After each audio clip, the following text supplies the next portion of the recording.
Facebook postings that are ever going to get you into trouble? Well, we've talked about some of these things in the past here, but let's take a look at a very specific case. It arose in New York City. There we had a woman who was sitting on a jury in Queens. It was a robbery case.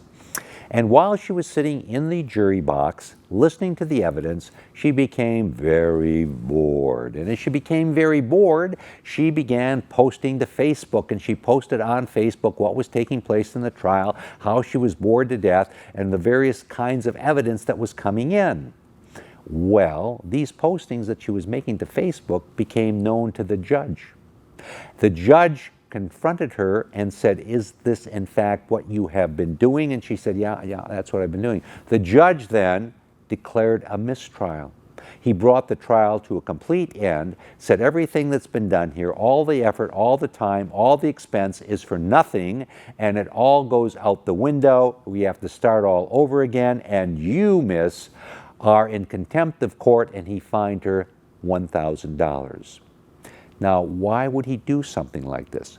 Well, he does something like this because every time anybody sits as a juror, they are given the admonition you're not to talk to anybody else. Well, that includes you're not supposed to post to Facebook or to Twitter or to any other kind of blogging activity. And why not?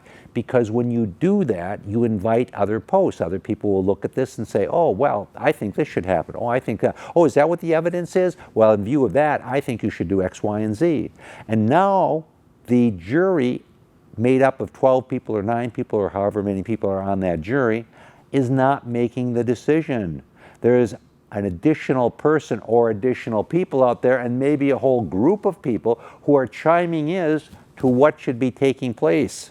And that's not the way it works, because the decision is to be made by only the members of the jury, considering only the evidence that they saw in the courtroom.